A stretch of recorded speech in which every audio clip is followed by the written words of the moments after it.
네, 오늘 본문의 말씀을 가지고 이렇게 제목을 정했습니다. 스스로 깨끗하게 하라입니다. 스스로 깨끗하게 하라. 오늘부터 이제 3월 말까지 2달 동안입니다. 이사야서를 본문 말씀을 가지고 우리가 설교 말씀을 함께 나누고자 합니다. 우선은 이사야서를 묵상하기 전에 묵상할 위한 2가지 정도의 조언의 말씀을 여러분들께 드리고자 합니다. 성경 말씀을 나누는데 무슨 조언이 필요할까 하시겠지만 적어도 이 2가지 정도의 조언을 여러분께서 기억하시면 이사야서를 묵상하시는 데 도움이 될 것일 뿐만 아니라 다른 선지서들이나 다른 본문의 말씀을 묵상하는 데도 도움이 될 것이라 생각을 합니다. 첫 번째는요, 이 이사야서를 우리가 알고 있는 이 서신서를 윤리책으로 보고 읽지 마시라라는 겁니다. 에티컬 북으로 생각하지 마시라라는 권유입니다. 이사야서는 선지서입니다. 선지자는 하나님 말씀을 받아서 하나님 말씀을 대언하는, 백성들에게 대언하는 선지자들이고요. 그 말씀이 기록된 것이 선지서인데 대개 하나님의 심판에 대한 내용과 하나님의 구원에 대한 내용들이 기록되어 있습니다. 그리고 이와 같은 구성으로 되어 있기 때문에 우리가 내용에만 집중한다면 권선징악, 여러분 잘 아시다시피 선한 일은 권하고 악한 일은 징벌한다라는 식으로 성경을 읽을 가능성이 커집니다. 자, 이렇게 내용으로만 끝나면 그나마 괜찮은데 이것이 더 큰 어려움으로 우리를 인도합니다. 무엇인가 하면요, 윤리책으로 이해하기 시작하는 하나님의 말씀은 결국 권선징악, 인과응보의 하나님이라고 이해하게 만드는 틀을 우리에게 주게 될 것입니다. 자, 모든 일의 원인과 결과가 있기에 그것을 이해하면 어떤 사건이든지 우리가 쉽게 이해하고 받아들일 수 있는 나름대로의 도움이 되는 과정이나 접근 방법입니다. 그런데 이 틀에 하나님을 가두어 놓게 되는 오류를 범하게 된다라는 겁니다. 마찬가지입니다. 성경은 하나님 말씀이죠. 따라서 하나님 말씀을 문자 그대로 믿고 따르는 것이 하나님을 믿는 이들에게 필요합니다. 있는 그대로의 말씀을 받아들여서 실천해 보는 것이 필요합니다. 그런데 우리가 잊지 말고 인정해야 될 것은 하나님의 말씀이 인간의 언어로 기록되었기 때문에 인간의 언어가 주는 한계, 문자가 주는 한계가 있음도 이해하셔야 됩니다.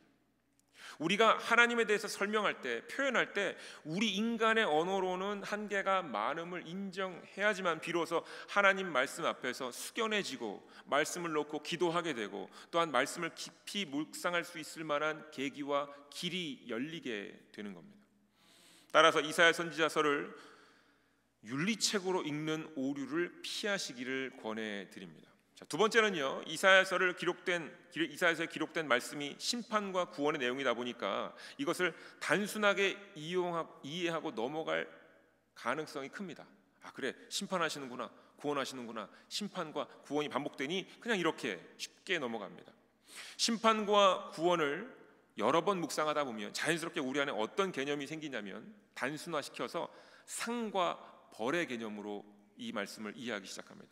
하나님의 뜻을 헤아려야 되는데 상과 벌의 개념으로만 이해하다 보면 오류가 발생합니다. 심판과 구원을 상과 벌의 개념으로 이해하다 보면 이해하기는 쉬운데 이 순간에 우리의 신앙생활도 상과 벌의 개념으로 이해하게 되어서 하나님의 뜻과는 멀어지며 하나님의 뜻은 그저 착한 일에서 상 받으라 정도로 왜곡할 수 있게 된다는 겁니다.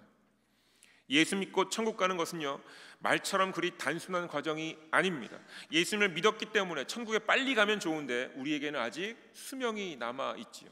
예수님을 믿고 바로 천국에 가는 것이라면 인생의 여정, 신앙의 여정이 길어야 할 이유가 없는 겁니다. 만약 그게 목적이라면, 그게 빨리 이루어야 될 우리의 최고의 목적이라면. 그런데 신앙의 여정이, 이 길이가 사람마다 다 다르고요, 우리가 갖고 있는 형편이 또 다 다릅니다. 각기 다 제각각입니다. 어느 목사님께서 이렇게 말씀하시는 겁니다. 만약 우리의 친구가, 가장 가까운 친구가 나를 위해서, 친구인 나를 위해서, 친구인 여러분을 위해서 자신의 아들을 죽음으로 내몰거나 그 생명을 죽게 했다면 어떻게 생각하시겠습니까? 너무나도 놀랄만한 일이고 이해하기 쉽지 않은 일이어서 두고두고 생각하면서 고민하고 곱씹을 겁니다. 인간의 관계에서도 이런데 우리가 하나님 아버지께서 독생자 예수를 우리를 위해서, 저와 여러분을 위해서 십자가에 돌아가시겠단 말이죠. 이것을요, 우리가 쉽게 이해하면 이런 겁니다. 하나님은 하나님이시고 우리는 인간이고 하나님은 그 일을 할 수 있고 우리는 못하니 하나님한테는 이 일이 쉬운 일 아닙니까? 라고 쉽게 이해할 수 있게 된다는 겁니다. 이게 오류라는 겁니다. 이것을 인간의 관계로 갖고 와서 이해해보면 어려운 일인데 왜 하나님의 입장에만 놓고 보면 전혀 어려운 일도 아니고 우리한테는 당연한 일이고 우리는 그냥 받아야만 되는 건지. 예수님께서 우리를 위해 십자가에 오르신 것 놀라운 일이고요, 사실 이해하기 쉽지 않은 일이 분명하다라는 겁니다. 따라서 인생이란 살아있는 것과 동시에 믿음을 얻어가는 그 과정입니다. 쉽게 얘기할 수 없습니다. 신앙생활이란 무엇입니까? 예수 믿고 천국 가는 것 정도가 아니라 예수님을 믿고 천국 가는 과정에서 예수 그리스도의 죽음을 이해하고 하나님의 사랑을 이해하며 살아가는 삶의 연속입니다. 십자가가 우리에게 주어졌다는 현실을 받아들여 가면서 살아가는 과정이 바로 신앙생활입니다. 때로는 너무 잘 이해했다가, 때로는 잘 이해가 안 됐다가, 때로는 너무 감사했다가, 때로는 아무 감각이 없는 것처럼 느껴지는 것도 우리의 인생 여정 가운데 이것을 반복적으로 바라보아야 하기 때문에 그런 겁니다. 그렇기 때문에 이 선지서의 구원과 심판이 착한 일 해서 상 받으라 정도의 삶을 기록한 것이 아님도 이해하셔야 된다라는 겁니다. 적어도 이렇게 두 가지는 반드시 기억하면서 말씀을 묵상하시면 좋습니다. 다시 한번 정리해 드릴게요. 이사야서를 윤리책으로 읽지 말라는 것, 하나님을 권선징악의 하나님 또는 인과응보의 하나님으로 오해하시지 말라는 것. 두 번째입니다. 신학성서를 통해서, 특별히 선지서를 통해서 하나님의 많은 말씀들을 통해서 하나님의 심판과 구원의 일을 착한 일에서 상받자, 보상받아라 정도로 이해하시지 말라는 것. 신앙생활은 십자가에 돌아가시고 부활하신 예수님과 함께 살아가는 삶의 과정임을 기억하시다라고 말씀을 드리는 겁니다. 서론이 좀 길었습니다. 자, 이런 두 가지 내용을 가지고 이제 본격적으로 이사야서를 들어갈 텐데요. 이사야서의 이제 말씀을 나누기 전에 시대적인 상황을 먼저 설명을 좀 드리도록 하겠습니다. 이사야 선지자가 활동했던 시기는 이사야서 1장 1절에 잘 나와 있던 것처럼 4명의 왕, 남유다의 4명의 왕과 같은 시대에 활동을 하는 겁니다. 소위 얘기하는 주전 740년경부터 주전 680년경까지 한 60년 동안의 이사야 선지자가 선지사의 역할을 감당합니다. 자, 그런데 이 기간에 매우 중요한 두 가지 사건이, 역사적인 사건이 일어납니다. 무엇인가 하면요, BC 734년부터 732년 이 두 해 동안에 북이스라엘과 아람이 서로 결탁하여서 남유다를 공격하는 전쟁을 하는 일이 하나 발생하고요, 그로부터 한 30년 정도가 지난 BC 701년 정도 경에 히스기야 왕 때에 아수르가 예루살렘을 포위하는 사건이 벌어집니다. 굉장히 두 번의 큰 전쟁, 나라가 망할 수 있는 상황이 벌어지는 것이고요, 그 사이에 이미 북이스라엘은 멸망해 버립니다. 자, 이와 같은 시대적인 두 가지 사건으로 남유다 왕국이 어려움을 당하게 되는데, 이 내용이 이사야서 오늘 우리가 읽지는 않았지만 1장 7절과 8절에 기록되어져 있습니다. 함께 보겠습니다. 너희의 땅은 황폐하였고 너희의 성읍들은 불에 탔고 너희의 토지는 너희 목전에서 이방인에게 삼켜졌으며 이방인에게 파괴됨과 같이 황폐하였고 딸 시온은 포도원의 망대같이 참외밭의 원두막같이 에워싸인 성읍같이 겨우 남았도다. 아멘.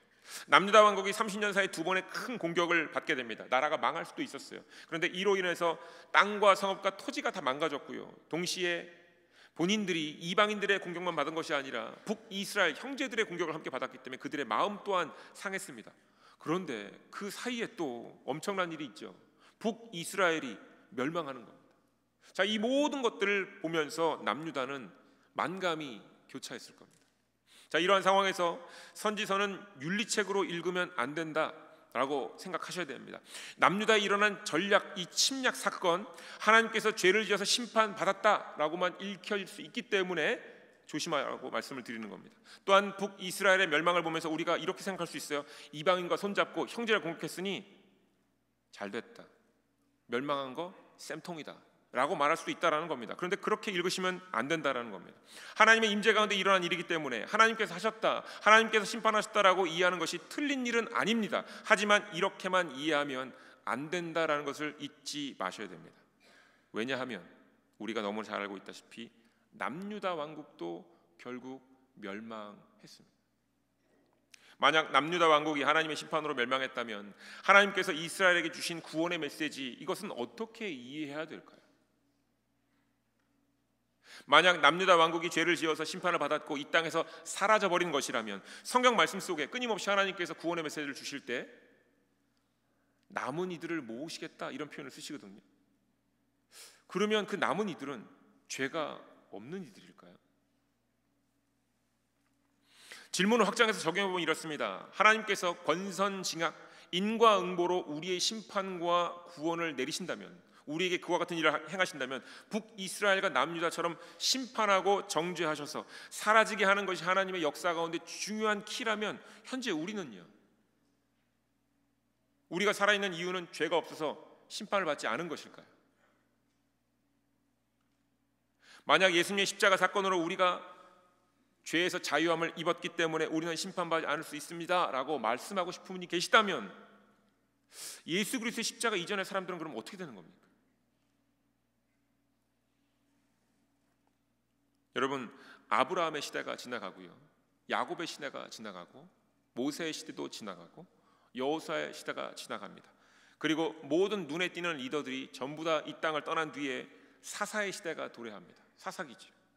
이때 백성들이 왕을 세워달라고 하나님께 요청합니다. 우리에게 왕을 세워주시옵소서라고 요청합니다. 이때에 사무엘상에 이 내용이 등장하는데, 사무엘상에서 하나님께서 선지자 사무엘에게 이와 같은 말씀을 하십니다. 사무엘상 8장 7절과 8절입니다. 여호와께서 사무엘에게 이르시되 백성이 내게 한 말을 다 들으라. 이는 그들이 너를 버림이 아니요 나를 버려 자기들의 왕이 되지 못하게 함이니라. 내가 그들을 애굽에서 인도하여 낸 날부터 오늘까지 그들이 모든 행사로 나를 버리고 다른 신들을 섬김같이 내게도 그리 하는도다. 아멘. 자, 이스라엘 백성들이 과거부터, 아주 옛날부터 왕을 세워달라고 하는 이때까지 계속 하나님을 버렸다라는 거예요. 이때만 하나님을 버린 게 아니라 과거부터 계속 하나님을 버렸다라는 겁니다. 만약에 하나님께서 인과응보의 하나님, 권선징악의 하나님이셨다면 왜 이 백성을 이렇게 살려두셨을까요? 이미 진작에 다 죽여 없었어야 됐는데. 자, 이것이 끝이 아니지요. 하나님께서 왕을 세우도록 허락하셨다는 거예요. 그리고 사무엘 선지자가 삶을 마칠 때쯤에 백성들이 이렇게 고백을 합니다. 사무엘상 12장 19절 말씀입니다. 모든 백성이 사무엘에게 이르되 당신의 종들을 위하여 당신의 하나님 여호와께 기도하여 우리가 죽지 않게 하소서. 우리가 우리의 모든 죄의 왕을 구하는 악을 더하였나이다. 아멘. 자, 내용을 보니까요, 이스라엘 백성들이 깨닫기는 깨달았어요. 우리가 많은 죄를 졌는데 거기다 왕을 세워달라는 이 죄악까지 하나 더 얹었습니다 이렇게 얘기한 거죠. 자, 그리고 난 뒤에 그들이 하나님 우리가 이 왕 제도를 폐하겠습니다라고 얘기했나요? 아니요. 심지어 왕정을 이어갑니다. 이게 죄라고 얘기했는데, 근데 참 신기하게도 하나님께서도 이거를 허락하십니다. 계속 유지하도록. 죄가 아니어서 이어가게 하신 것입니까? 아닙니다. 그런데 결국 사울은 패위하고 다윗과 솔로몬 뒤엔 나라가 둘로 나뉘어서 싸움을 합니다. 둘 중 북이스라엘은 722년 BC 722년에 멸망하고 남유다는 BC 586년에 멸망합니다. 자, 이러한 상황이 되었지만 지금은 어떻습니까? 이스라엘이 사라졌습니까? 아니요, 사라지지 않았습니다. 왜이겠습니까? 왜일까요? 여러분, 이와 같은 질문들이 신앙생활을 하면서 우리에게 맞게 되는 질문들인 겁니다. 그리고 신앙생활을 하면서 이러한 질문들이 하나씩 믿음의 답을 얻는 과정이 바로 우리가 하나님 부르심 받을 그날까지 살아야 하는 신앙생활인 겁니다. 우리 사람들은요, 옛날엔 왕정, 모나키라고 해서 왕정을, 시간이 좀 지나서 공화정을, 그리고 이제 민주정을, 현재 우리가 대통령제, 내각제 이런 거 하고 있지 않습니까? 그런데 성경적으로 말하면 이 모든 것이요, 하나님을 왕으로 섬기지 않겠다라는 제도에서부터 나오는 겁니다. 우리가 굉장히 민주적으로 대통령 투표하는 것 같지요. 그런데 정확하게 따지면 성경적으로 보면 이 대통령제 투표도 하나님을 왕으로 섬기지 않겠다라는 제도로부터 나온 시스템입니다. 그럼에도 불구하고 하나님 이 땅에 심판 주세요라고 말하는 사람이 없습니다. 현재 우리의 삶도 계속 지속됩니다. 따라서 제가 말씀드리고 싶은 건 하나님을 인과응보나 권선징악의 테두리, 이 테두리로만 이해하는 것은요 무리가 있다라는 것이고요. 또한 하나님의 심판과 구원을 상벌제대로 이해하는 것도 사실은 굉장히 큰 무리가 있는 겁니다. 이사야서 1장 7절부터 8절의 말씀처럼 남유다의 땅과 성읍들이 피폐해진 것은 사실입니다. 하지만 이것이 그저 심판의 결과로만 이해하는 것에는 무리가 있습니다. 앞서서 이 본문의 앞에서 이사야서 1장 2절부터 3절에 하나님께서 이와 같은 말씀을 우리에게 하십니다. 하늘이여 들으라, 땅이여 귀를 기울이라. 여호와께서 말씀하시기를 내가 자식을 양육하였거늘 그들이 나를 거역하였도다. 소는 그 임자를 알고 나귀는 그 주인의 구유를 알건만은 이스라엘은 알지 못하고 나의 백성은 깨닫지 못하는도다 하셨도다. 아멘. 자, 말씀을 읽을 때 우리가 무릎을 탁 치면서 이게 이해가 된다 하지요. 그런데요 대부분 오해를 하시는 것 같습니다. 소도 임자를 알고 나귀도 주인을 아는데 사람만이 임자도 하나님도 모르고 주인인 하나님도 모른다고, 이런 동물만도 못한 인간이 있나? 그러니까 심판받아야 하고 이 심판이 바로 나라가 침략을 당하고 어려움을 당하는 결과를 얻게 됐으며 이것이 하나님의 뜻이라 라고 말하게 될 텐데, 그렇다면 이것은 심각한 일반화이자 오해라고 말씀을 드리겠습니다. 자, 여러분 생각해 보셔야 됩니다. 하나님은 사람을 하나님의 형상으로 창조하셨습니다. 그리고 사람에게 세상을 정복하고 생물을 다스릴 권세를 주셨습니다. 따라서 사람은요 소가 아니에요. 비유가 지금 그렇게 드려져 있지만 사람과 소를 동치시킬 수 없습니다. 더욱이 나귀도 아닙니다. 사람은 하나님의 형상으로 창조돼서 하나님의 자녀라고 불리는 존재입니다. 하나님의 자녀된 자리를 부여받은 존재입니다. 소와 나귀는 어떤 존재입니까? 먹을 것을 주면 그 먹을 걸 주는 사람이 주인입니다. 주인인 줄 알아요. 그리고 주인이 아니더라도. 그런데 먹이를 주는 것으로 끝나지만 사람은 떡으로만 사는 존재가 아니라고 하나님께서 계속 말씀하시고 하나님 말씀으로 살아가는 존재라고 말씀하시면서 우리는 그렇게 창조함을 받았다라고 말씀하셨지요. 따라서 이사야서 1장 2절의 말씀입니다. 내가 자식을 양육하였거늘 그들이 나를 거역하였도다 라는 말씀의 의미는 이런 겁니다. 내가 내 자녀를 말씀으로 창조하여 내 말씀으로 양육하고 키워서 영육간에 자라나게 하였거늘 그들이 자녀됨을 거부한다. 나의 말을 따라 살지 않고 자신들의 말을, 자신들의 생각을 따라, 자신들의 의견을 따라 산다, 이 의미입니다. 그래서 하나님께서 삶의 고통을 허락하시는 겁니다. 아픔을 허락하시는 겁니다. 백성들이 죄를 지어서인데 너무 단정적으로 죄라고 말하는 것보다 정확하게 묘사해 보면 하나님의 말씀을 듣지 않은 것 때문이고요, 하나님 말씀을 받지 않은 것 때문이고요, 하나님 말씀을 마음에 두지 않아서 삶의 고통을 허락하시는 겁니다. 고통을 통해 우리 마음 안에 하나님 말씀이 있는지를 확인하라고, 주신 말씀이 있는 것을 확인하라고 하시는 겁니다. 지난주에 저희가 여호수아서의 말씀을 함께 나누면서 이방 민족들을 쫓아내 주시겠다 하시던 그 하나님께서 이제 이방을 쫓아주지 않으시겠다 하셨다라는 그 말씀을 우리가 함께 나누었습니다. 왜 하나님께서 이방인들을 쫓아내지 않으시겠다라고 하셨는지 사사기 2장 21절부터 22절까지의 말씀을 다시 한번 보면 좋을 것 같습니다. 나도 여호수아가 죽을 때 남겨둔 이방 민족들을 다시는 그들 앞에서 하나도 쫓아내지 아니하리라. 이는 이스라엘이 그들의 조상들이 지킨 것 같이 나 여호와의 도를 지켜 행하나 아니하나 그들을 시험하려 함이라 하시니라. 아멘. 이스라엘 백성들이 하나님의 말씀을 듣고 받아서 이것을 지키나 지키지 않나 매번 확인하시려고 시험하시겠다라는 것 하나님께서 드러내셨습니다. 그리고 이러한 고난이 그때만으로 남은 것이 아니라 이 남유다에 지금 남아있는 상황입니다. 오늘의 본문 말씀 이사야서 1장 전반부에서 현재 남유다 백성들이 당하고 있는, 왕국이 당하고 있는 이 고난에 대해서 하나님께서 말씀하시는 겁니다.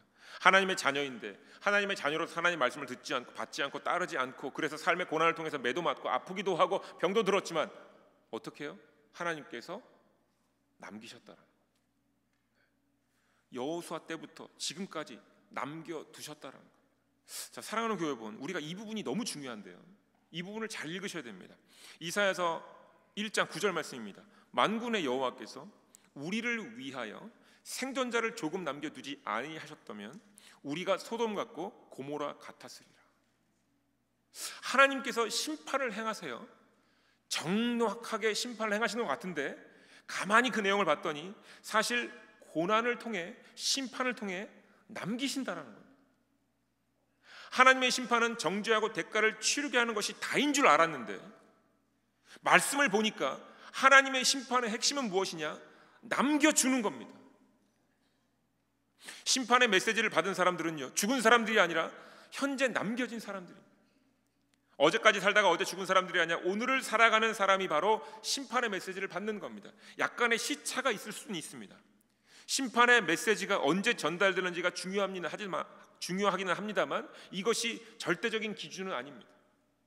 왜냐하면요, 어느 때든지 하나님의 임재는 숨겨진 적이 없고 하나님의 말씀은 한 번도 숨기신 적이 없습니다.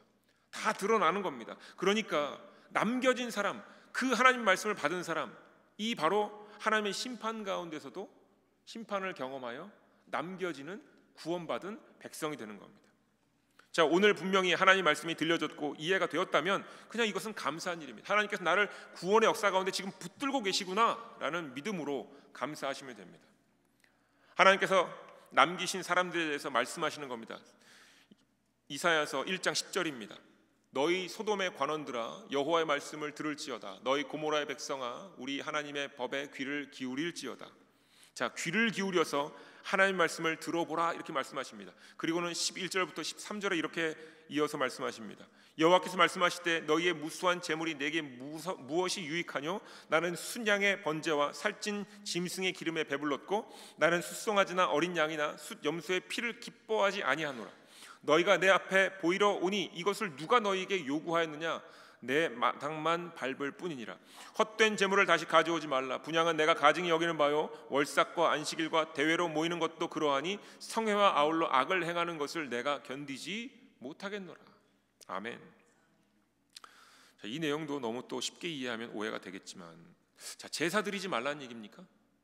아니죠. 성전에 오지 말라는 얘기입니까? 아니에요. 안식일과 성회에 모이지 말라는 얘기입니까? 아닙니다. 제사 드려야 되는데 제대로 드려야 하고, 성전에 와야 되는데 제대로 된 의미를 가지고 와야 되고, 안식일과 성회에 모여야 되는데 그 의미를 제대로 알려는 겁니다. 그저 의미만 알고 아무것도 행하지 말라는 얘기가 아니라 의미를 온전히 알고 이 의미를 실천하라는 겁니다. 자, 지난주에 쫓아낼 것을 쫓아내야 한다라고 말씀을 선포했습니다. 갈렙의 고백이자 하나님께서 우리에게 말씀하신 것은요, 온전한 믿음의 행동입니다. 온전한 믿음의 이해가 아니라 온전한 믿음을 얻었다면 이제 행동하라는 겁니다.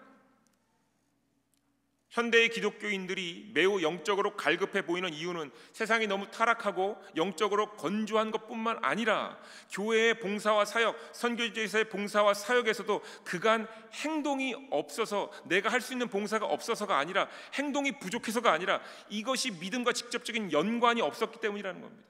교회는 수많은 예배가 있고 수많은 봉사가 있고 수많은 선교지를 섬기는데 내가 알고 있고 보았고 나도 한번 가보긴 했는데 중요한 건 그 말씀이 내 삶에 운행이 없는 것, 행동이 없다라는 것. 이사야서의 말씀을 빌려서 표현해보자면 이런 겁니다. 12절과 13절입니다. 너희가 내 앞에 보이러 오니 이것을 누가 너에게 요구하였느냐? 내 마당만 밟을 뿐이니라. 교회 왔어요. 예배를 드렸어요. 찬양도 했어요. 봉사도 하고 섬김도 합니다. 그런데 중요한 건 마당만 밟고 내 마음에 아무런 움직임이 없을 뿐만 아니라 몸은 움직이는데 몸과 마음이 따로 놀든지 아니면 마음만 있든지 하나님 보시기에는 연합이 안 돼 있는 모습입니다. 헛된 재물을 다시 가져오지 말라. 분향은 내가 가증히 여기는 바요 월삭과 안식일과 대회로 모이는 것도 그러하니 성회와 아울러 악을 행하는 것을 내가 견디지 못하겠노라. 아멘. 자, 여러분, 우리가 정말로 고민하면서 우리의 신앙생활을 돌아보아야 합니다. 예배를 드려도 채워짐이 없고, 찬양하며 기도하며 눈물을 흘려도 채워짐이 없고, 설교를 듣고 교회에 봉사를 해도 채워짐이 없다고 느낀다면 그와 같은 이유는 현대가 영적으로 타락한 상황이기도 하지만 더 큰 이유는 말씀 가지고 몸부림을 치지 않는 겁니다. 여러 번 말씀을 드렸어요. 말씀 가지고 몸부림을 쳐야 된다고. 말씀으로 어떻게 몸부림을 칩니까? 누구 혹시 어느 목사님이나 아니면 속회 리더들한테 찾아가셔서 말씀 가지고 레슨을 하는 거 어떻게 하는 건지 물어보신 적 있으십니까? 안 물어보셨으면 다 아는 겁니까? 자, 일례로 예를 드릴게요. 다시 한번 말씀드리지만 너무 자주 이 예를 들어서 죄송하고 송구합니다만, 교회에 재활용 쓰레기통이 생겼습니다. 제가 이거 몇 개월 동안 계속 얘기하고 있는 거예요. 재활용 쓰레기통이 생겼습니다. 재활용이 시작되었잖아요. 그런데요, 이것이 끝이 아니라라는 겁니다. 재활용 쓰레기통이 생겼으면 이에 따른 관심과 노력이 함께 수반되어야 하는 것이죠. 자, 재활용 쓰레기통을 이용해 보셨습니까? 쓰레기를 넣어 보셨습니까? 쓰레기통을 혹시 가까이 가셔서 혹시 재활용이 아닌 것이 들어가 있는지 확인해 보신 분? 네. 훌륭하십니다. 네. 아니 정말로 재활용 쓰레기통이 있는데 그 안에 잘못 버려진 것을 내가 버리다가 보게 되잖아요. 어느 누군가 그냥 놔두고요, 어느 누군가 재활용 쓰레기가 아니네, 끄집어내는 사람이 있다라는 거. 잘못 버렸네, 음료수가 그대로 있네, 내가 한번 헹궈야지. 쓰레기 분리만을 이야기하는 것이 아니지요. 재활용 쓰레기통을 갖다 놓은 게 그래 우리 교회 재활용 쓰레기를 분리하지, 이제 분리하는구나, 이것만이 아니지요. 재활용의 이유와 목적은 결국 자연을 다스리고 정복하는 데 있다라는 겁니다. 어떻게 하면 재활용 운동을 통해서 재활용이 될 만한 것을 사용하지 않고 이제 친환경적인 것으로 변화해야 되는 것까지 생각이 나와야 되는 겁니다. 우리가 그러지 않나요? 우리가 아이들이 받아쓰기 하는 2학년 3학년 초등학교 때 딕테이션 할 때 미국에서도 하는데, 하면 야 참 잘 받아쓴다, 받아쓰기 잘했다, 야 얘가 받아쓰기만 잘했으면 다음에 리딩은 잘할까, 리딩을 잘하면 이제 이해를 해야 되는 컴프리헨시브한 리딩이 충분히 가능한가. 이게 계속 학년 올라갈 때마다 바뀌는 거 아닌가요? 얘가 받아쓰기 잘했으니까 괜찮아, 이제 신경 안 써도 돼. 가만히 있나요? 아니잖아요. 얘가 4학년이 올라갈수록 이것까지 가고 있나 저것까지 가고 있나 계속 신경 쓰면서 이런 교육 저런 교육 계속 신경 쓰잖아요. 우리가 마찬가지로 재활용 쓰레기통이 딱 있으니까 재활용 쓰레기통만 보는 게 아니라 우리가 어떻게 하면 이 재활용을 우리가 제대로 할 수 있는 것인가, 왜 재활용을 필요한 것인가. 맞다, 산과 바다가 다 오염됐지, 이거 물려주면 안 되지. 어떻게 하면 우리의 이 재활용이 더 큰 재활용 운동을 통해서 더 하나님께서 원하시는 자연 친화적으로 나갈 것인가까지 고민이 가야 되는데 거기까지 안 가죠. 자, 우리 어디까지 나가야 되겠습니까? 우선 기본적으로 재활용을 지금 잘하고 있어요. 네, 이제 시작했습니다. 어디까지 나가야 될까요? 적어도 여러분 한두 주 재활용 쓰레기를 버리다 보니까 텀블러 갖고 다녀야 되겠다. 재활용 쓰레기를 버리지 말고 이걸 아끼려면 내가 좀 무겁더라도 내 컵을 좀 갖고 다녀야 되겠다. 여기까지 생각하신 분. 이미 벌써 텀블러 갖고 다니신 분들 계시니까, 그렇죠? 우리가 단계별로 계속 나가야 되는 겁니다. 재활용 쓰레기통은요 사실 시작에 불과했습니다. 끝이 아니에요. 다시 말합니다. 예배를 드렸지요, 찬양을 드렸지요, 말씀을 들었으면 그날 그 시간은, 오늘 하루는 온통 말씀대로 은혜 받은 대로 마음의 영감 받은 대로 살려고 몸부림쳐야 되는 날인 겁니다. 오늘은 오늘만이 아니라 사실 내일도 그런 거고 그 다음날도 그런 거지. 특별히 오늘 이렇게 다 함께 모였잖아요. 지난주에 있었던 재미난 이야기, 세상적인 이야기들 막 친교 시간에 나누시라고 오늘 모인 지 아니잖아요. 정치 얘기하라고, 사회 문화 얘기하라고, 정치 얘기, 사회 문화 얘기 하셔도 돼요. 근데 그 얘기를 하다가 기도 제목을 나누셔야죠. 정치적으로 사회적으로 문제가 많다, 우리가 이것이 하나님의 사랑이 없어진 일이니까 그들을 위해서 기도해야 되겠다. 이 기도의 제목으로 나가야 돼요. 지난주에 재미난 일이 있었지, 맞아, 참 재미났었어. 그 드라마 보셨습니까? 못 봤는데 이번 주에 꼭 보세요. 뭘 나누는 겁니까? 그러면 안 된다는 거죠. 오늘 말씀을 나눴으면, 예배를 드렸으면, 찬양을 드렸으면 정말 오늘은 찬양이 너무 좋아, 안성희 전사님 찬양이 너무 좋아. 네. 안성희 전사님의 트레이드 마크가 중간에 딱 한번 있잖아요. 나도 한번 해보고 싶다. 여러분도 찬양 부르실 때 나도 한번 해보고 싶다. 이런 걸 우리가 배웠으면, 경험했으면, 우리가 거기서 기쁨을 누렸으면 이걸 해봐야지.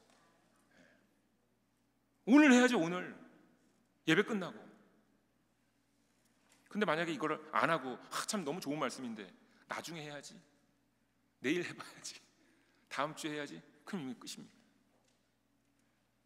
오늘의 본 말씀이자 제목으로 사용된 16절과 17절 말씀입니다. 너희는 스스로 씻으며 스스로 깨끗하게 하여 내 목전에서 너희 악한 행실을 버리고 행악을 그치고 선행을 배우며 정의를 구하며 학대받은 자를 도와주며 고아를 위하여 신원하며 과부를 위하여 변호하라 하셨느니라. 참 우리가 너무 겸손해요. 그렇죠? 이 말씀을 딱 들을 때 어떤 말씀이 느껴지십니까? 너희는 스스로 씻으며 너희 스스로 깨끗하게 하여. 갑자기 우리 마음 안에 이런 생각이 들죠. 사람은 스스로 깨끗해질 수 없어. 우린 다 죄인이야. 그렇죠? 내 안에 선한 것이 없어. 그런 생각 안 하시나요? 저만 하는 건가요? 네. 아주 자동적으로 이런 말씀을 묵상할 때 우리는 스스로 깨끗해질 수 없습니다. 주여 우리를 제발 도와주시옵소서라고 겸손의 고백을 하고 싶습니다. 그런데 이 말씀이 누구 말씀이에요? 하나님께서 하신 말씀이에요. 뭐라고요? 스스로 깨끗하라 하라. 스스로 씻으라. 하나님께서 우리에게 명령하시는 게 명령. 그런데 우리가 이런 명령 앞에서 어떻게 하라고요? 우리는 아직 정결하지 못합니다. 다시 우리를 정결하게 도와주시옵소서. 이미 정결하게 됐다니까? 정결하게 됐으니까 이제 그 정결한 자가 행할 일을 행하라 이렇게 얘기하시는데 저희는 여전히 더럽습니다. 저희는 여전히 부족합니다. 겸손의 모양을 갖고 있는데 영적으로는 굉장히 arrogant한 거예요. 교만한 거예요. 씻으라고 깨끗하라고 말씀하신 겁니다. 그렇다면 하나님 말씀이 있으니까 예수의 보혈의 피가 있다면 다시 달라고 채워달라고 하지 말라는 겁니다. 근데 우리가 자꾸 이와 같은 말씀을 접할 때마다 다시 보혈의 피를 우리에게 채워주시옵소서. 이미 채워졌는데 지금 우리가 어떻게 고백하고 있습니까? 예수 그리스도의 보혈의 피를 우리가 갖고 살아가는 존재라고 입술로 고백하지 않습니까? 그런 자꾸 기도만 시작하면 다시 채워달래, 다시 채워달래, 다시 채워달래. 막 회개하고 눈물 막 흘리고 다시 채워달래. 자, 여러분 이제 일어나서 나가십시오. 아닙니다. 저는 아직 부족합니다.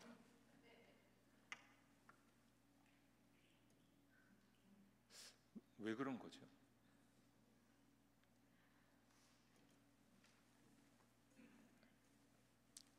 이 본문의 말씀이요, 특별히 스스로 씻으라, 스스로 깨끗하게 하라라는 얘기는요, 조금 말을 바꿔보면 다시 시작하라입니다. 지금. 전에 시작했다가 실패했어도 지금 다시 시작하라는 겁니다. 내가 너한테 명령을 줄 테니까 지금 씻고 깨끗하게 하여 어려운 사람들을 돕는 것뿐만 아니라 구체적인 일들을 행하라, 이렇게 말씀하시는 겁니다. 말씀의 의미를 정확히 알고 말씀대로 실천할 수 있는 부분부터 시작하면 되는 겁니다. 굳이 다시 과거로 돌아가고 다시 하나님 제가 예전에 정결 예식을 다시 하겠습니다. 무릎 꿇고 기도하고 눈물을 흘리고 10년 전보다 눈물이 좀 덜 나왔는데 좀 약간 덜 깨끗해진 느낌이 있어서 조금 더 눈물이 나올 때까지 기다려야 되는, 굉장히 무모한 겁니다. 어리석은 겁니다. 세례 요한이 광야에서 회개하라 천국이 가까이 왔다라고 외쳤습니다. 이때 많은 사람들이 세례 요한에게 나옵니다. 그때 세례 요한이 말합니다. 많은 바리새인들과 서기관들을 보면서 회개에 합당한 열매를 맺으라 이렇게 얘기해요. 성령의 열매를 맺으라 이거 아니에요. 합당한 회개에 합당한 열매를 맺으라 하면서 누가복음에 정확하게 이 회개에 합당한 열매가 뭔지 얘기합니다. 옷 2벌 갖고 있지 마라. 하나님께서 일용할 양식을 채워주시니 너희는 정말 전심으로 나가서 직접 행동하라입니다. 세금 더 받지 말라 이 얘기입니다. 힘으로 남의 거 뺏지 말라입니다. 준 것에 만족하면서 살아라입니다. 오늘을 살아라입니다. 처음부터 하지 말고 엉뚱한 것 하지 말고 이미 알고 있는 것 제대로 실천하며 다시 시작하라입니다.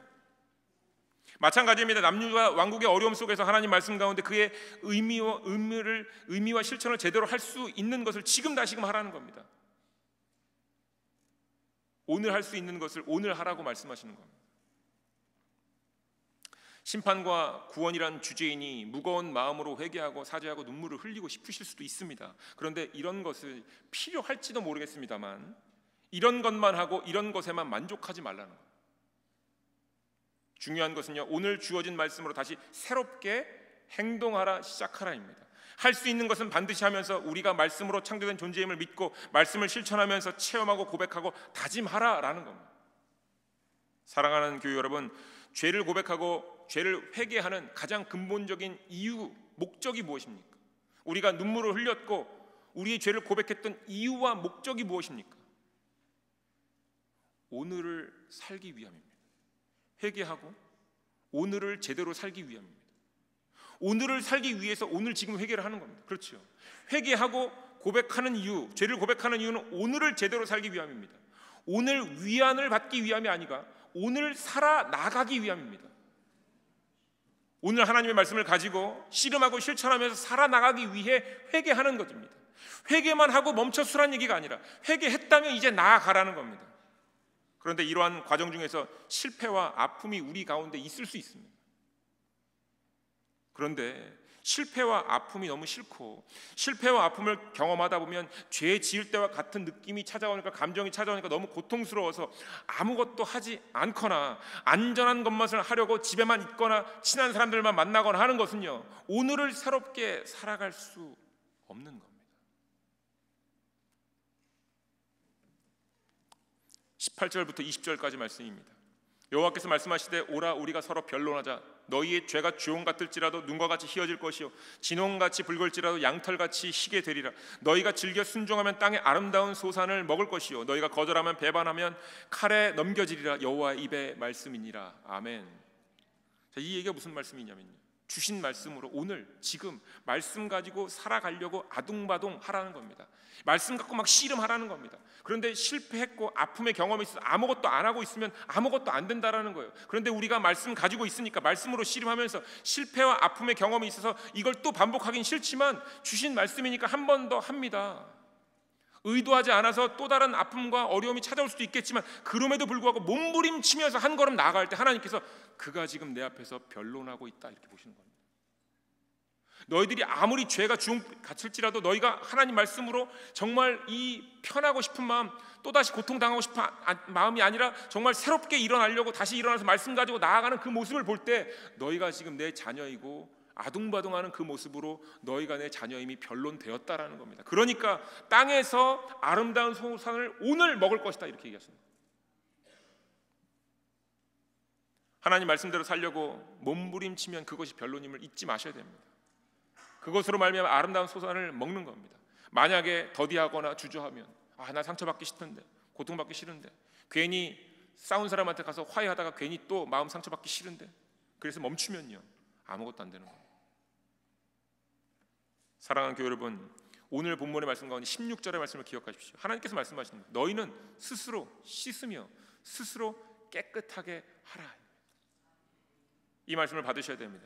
이미 우리의 삶에 이미 주신 말씀들이 있습니다. 우리의 몸과 마음에 하나님께서 우리에게 주신 말씀이 있습니다. 우리의 행실을 씻어내고 깨끗하게 해야 되는 것입니다. 오늘 시작해야 되는 것입니다. 지금 말씀대로 실천하라는 하나님의 말씀을 따라서 실천할 때에만 변론이 되고 땅의 소산을 먹는 우리가 되는 것입니다.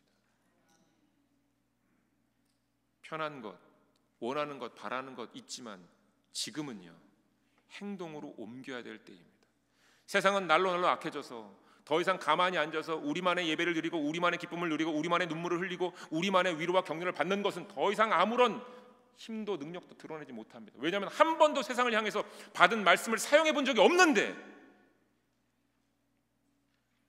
어떤 변화와 어떤 땅의 소산을 먹을 수 있겠습니까?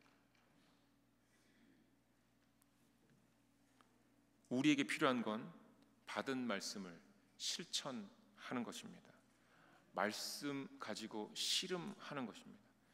말씀이 주셨다, 내가 받았다, 지금 내 마음에 있다 그러면 그 말씀을 무조건 실천하시면서 말씀 따라 땅의 소산을 먹으시고 살아가시는 하나님께 기쁨이 되고 즐거움이 되고 또한 그 영광에 온전히 동참하시는 모두가 되시길 주님의 이름으로 축원드립니다.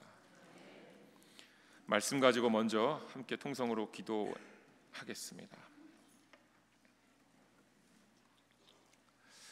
오늘 하나님께서 우리에게 허락하신 그 말씀을 생각하면서 말씀은 있었고 때로 씨름도 해봤는데 불편해서 또 다른 상처와 아픔이 찾아올까 하여 주저했던 것들, 분명히 이 부분은 하나님 앞에 회개해야 됩니다. 그리고 이미 벌써 말씀이 있기에 빨리 회개하고 이제 행동으로 옮겨야 됩니다. 행동으로 옮기지 않고 회개만 하고 끝나면 결국 아무것도 안 한 것입니다. 죄만 확인했을 뿐 아무것도 안 한 것입니다. 눈물은 흘렸지만 아무것도 안 한 것입니다. 다시금 오늘 우리가 하나님 주신 말씀 생각하면서 주신 말씀인데 삶의 실천으로 옮기지 못한 것을 하나님 앞에 고백하고 이제 내가 실천하겠노라, 두려움 떨쳐나게 해달라고, 용기 달라고, 그리고 이 예배당을 나가는 그 순간에 이 일을 행하겠노라 주님께 약속하고 주님 인도해달라고 함께 기도하겠습니다. 주여 한번 크게 외치고 함께 기도하겠습니다. 주여! 하나님 감사합니다. 말씀을 주셔서 감사합니다. 하나님 우리도 죄를 회개했던 너무 많은 순간들이 있습니다. 그런데 죄를 회개하고 하나님 앞에 그 연약함을 고백하고 끝난 일들이 더 많습니다. 하나님은 말씀 주셔서 이제 실천하라, 내 말씀 가지고 나아가라, 말씀으로 씨름하여서 두려워 말라, 걱정 말아라, 내 자녀로서 살아가라, 내 자녀임을 세상에 증거하라 말씀하셨습니다. 그런데 하나님, 우리는 계속 여전히 같은 자리에 앉아서 편안한 자리에 모여서 우리끼리 예배드리고 우리끼리 찬양하고 우리끼리 눈물 흘리면서 하나님께서 말씀하시는 세상으로 나아가라는 것을 하지 못하고 있는 것을 봅니다. 하나님, 말씀의 능력을 우리가 상쇄시킨 것은 아닌지요. 우리에게 말씀을 주시면서 이제 몸을 씻어라, 이제 깨끗하여져라 말씀하시는데 여전히 눈물 흘리면서 씻겨달라고, 깨끗하게 해달라고 고백하고 있는 것은 아닙니까? 하나님, 우리 가정에, 나에게, 우리 직장에 하나님께 주신 말씀들이 있는 줄 압니다. 하나님, 그 말씀들을 이제 붙들고 말씀 가지고 일어서게 하여 주시옵소서. 우리의 발을 붙잡아 주시고 우리 마음 가운데 주저하는 마음들을 아버지께서 물리쳐 주시고, 오늘 우리가 아무것도 할 수 없을지라도 우리가 한 걸음 떼서 주와 함께 동행할 때에 놀라운 말씀의 능력이 우리 가운데 일어나게 하여 주시옵소서. 내 이웃을 내 몸과 같이 사랑하게 하시고 사회적으로 약자들, 어린아이들, 여성들을 보호하게 하시고, 또한 재활용 쓰레기를 치우고 분리하는 것뿐만 아니라 이 세상을 어떻게 하면 깨끗하게 우리가 지켜낼 수 있을지 고민하고 말씀으로 실천케 하여 주시옵소서. 하나님, 할 수 있습니다. 하나님께서 말씀하셨기 때문에 우리 모두가 다 하나님 분리수거할 만한 그 플라스틱을 사용하지 않고 텀블러도 가지고 올 수 있습니다. 하나님, 우리에게 말씀하여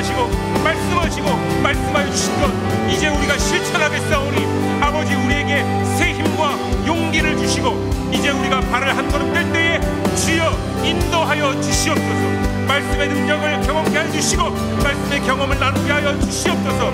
서로를 바라볼 때 위로하고 격려하게 하시며 우리가 새 힘을 얻어서 주의 백성으로서 하나님 나라의 군사로서 그 역할을 감당하는 우리가 되게 하여 주시어 이 지역 달라스에서 달라스 교회 감리교회에 맡겨주신 귀한 삶들을 온전히 감당하는 하나님의 귀한 백성들, 하나님의 일꾼들, 하나님의 군사들 되게 하여 주시옵소서. 하나님, 우리 가정에 맡겨주신 일들이 있을 줄 압니다. 전심으로 기도하며 우리의 가정도 하나님 말씀으로 이끌어 나가게 하시고 하나님 말씀으로 실천하고 하나님 믿음의 재단을 쌓는 우리 귀한 가정들 되게 하여 주시옵소서.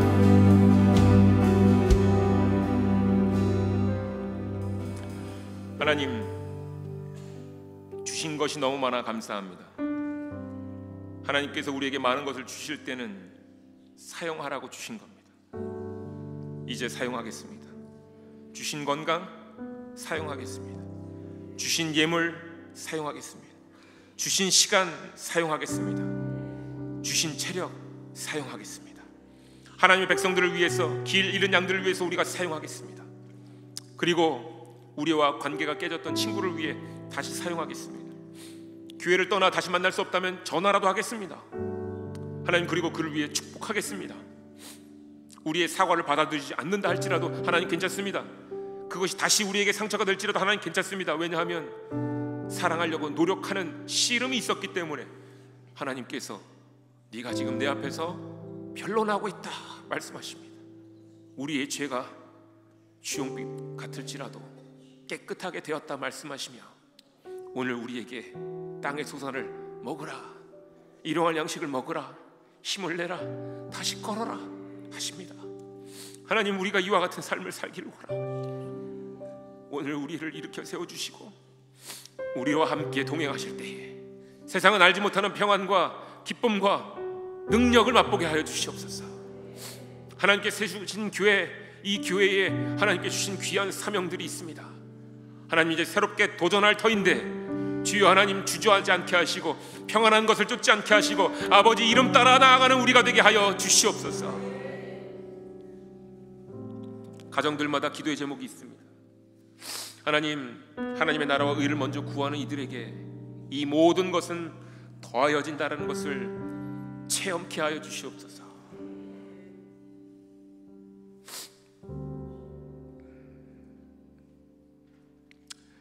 하나님, 말씀 주셔서 너무 감사합니다. 우리는 연약합니다. 우리는 부족합니다. 그런데 하나님 말씀이 우리 안에 있고 하나님의 생명이, 예수 그리스도의 생명이 우리 안에 있습니다. 그러니 이제 주저하지 말고 머뭇거리지 말고 행하라 하시는 그 말씀 따라 나아갑니다. 나아갈 힘을 주시고 말씀으로 나아갈 때 이것이 우리의 변론이 되고 땅의 소산이 되어서 믿음의 유산으로 남게 하여 주시옵소서. 남겨진 자들에게 하나님을 온전히 증거하는 우리가 되게 하여 주시옵소서. 스스로 씻으라, 스스로 깨끗하라 하셨사오니 이제 씻고 깨끗하여져 우리의 가정, 직장과 선교지를 온전히 섬기겠습니다. 이로써 하나님의 말씀으로 살아가는 신앙 생활을 이루어 나가겠습니다. 영원히 함께 하실 것을 약속하신 하나님께 감사드리오며 예수님의 이름으로 기도드립니다.